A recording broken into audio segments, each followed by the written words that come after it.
Live from Houston, Texas, the humidity capital of the world, it's time for Money for Lunch, where we feed your brain and your business with supersized portions of business and financial news. Now your host, Bert Martinez. Hey, guys, it's Friday. The weekend is upon us. Speaking with Dr. Jesse Chai right now. Let me tell you a little bit about our next guest. Dr. Jesse Chai took over the dental practice of Dr. John Hutt, established in 1977. The practice, now known as the Bradford Family Dentistry, is the second oldest dental practice in Bradford.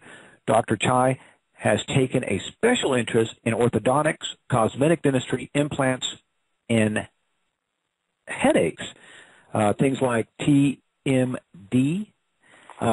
Anyway, always good to have somebody like Dr. Chai on the show. Dr. Chai, welcome to Money for Lunch. Oh, thank you for having me. All righty. So let me ask you, most people, including myself, are always a little scared of the dentist. Why do you think that is, and what makes you different? I think a lot of the fear comes from just the natural fear of the unknown. Right. It from bad experiences that people have had when they were younger. I've heard horror stories from my patients, and a lot of it can be transmitted from the parents to the kids. From the kids may never had a bad experience ever, but because the parents are scared, they transmit that to the kids, and right. So you get kids coming in all scared.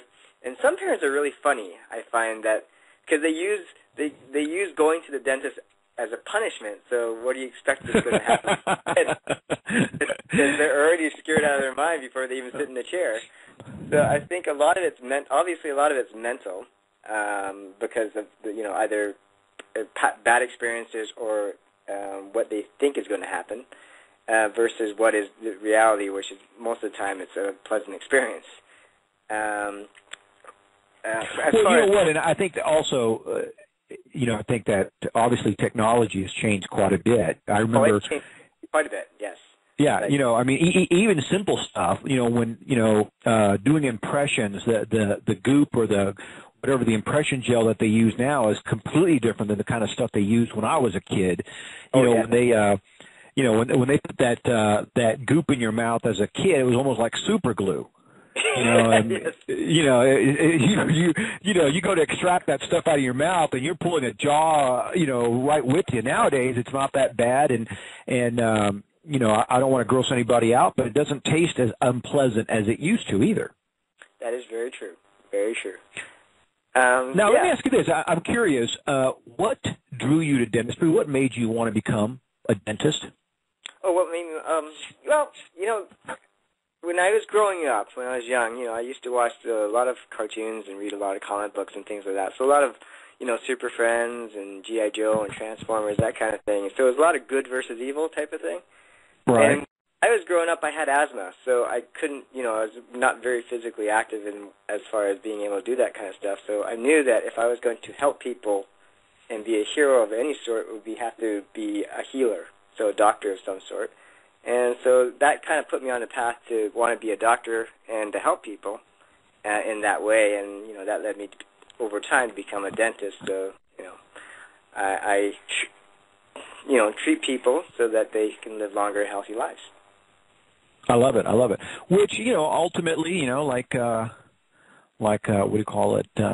All superheroes, right? I mean, you want to change people's lives for the better. You want to relieve suffering, and really that's what dentistry is all about. Yeah, pretty much. I mean, they fight villains, I fight decay. So. Well, and of course, as decay is a sort of villain. I mean, maybe not a glamorous one like I don't know, like Darth Vader, but Darth Decay does affect people all the time. Yeah, for sure. Yeah. All right, let me ask you this. You are a bestseller, not of one, but of 2 books. Yeah. And it sounds like you believe in educating your patients. For someone interested in becoming your patients, what should they know about you? Well, yeah, I mean, you can always visit my website at bradfordfamilydentist.ca to get more information. But, you know, it comes from wanting to help people. So, a lot of people don't understand what dentists can do for them. They just think of the drill, and that's all they think about. But there's a lot of ways that dentists can help people live longer and healthy lives. And so writing the books was a way of trying to get that message out to our patients and to the public, so that they have a better understanding of how the mouth connects with the rest of the body and why it's so important that they take care of it. I love it. Well, you know what? Let's talk about that real quick. Give us a couple of examples how dentistry, can help the entire body, or in this case, how connected the body is to the mouth. Well, let's look at your gums, for example. The gums support your teeth and your gums. The bone and gums support your teeth there. Right. And a lot of people don't floss on a daily basis, which is obviously recommended. There's been studies that show that daily flossing can increase your lifespan by about 5 or 6 years or something like that. And so really, just flossing alone can increase your lifespan. Yeah, that's what the research is showing. Just because the bacteria in your gums is very harmful to the rest of your body. It can increase your risk of heart disease and strokes. There's a long link between diabetes and the bacteria in your mouth as well. And so we know that if in taking care of your teeth and gums, in and itself reduces the bacteria in your whole system and allows you to live longer and healthier, because that bacteria is not taxing your system. Right. And I'm sorry, what was the rest of your question? Sorry. No, it's okay. Well, you know what? I think that, the question was, how does the mouth affect the whole body? Okay. And so right there is a very good point. I mean, bottom line is something as simple as flossing every day can add, can add years to your lifestyle, to your life. Yeah. And there's other things like, breathing. A lot of people don't associate that, dentists can actually help you breathe better, especially at night, so a lot of people snore and also have sleep apnea. A lot of people don't even know that dentists can treat patients or people that have that problem and don't get a good night's sleep by making an appliance that enables them to breathe better at night. And that's one of the ways that dentists can help them as well. And, of course, self-esteem issues and things like that. If you don't like your smile, dentists are very well trained to give you the smile that you want so that you can feel more confident about yourself. I love it. Everything you said is,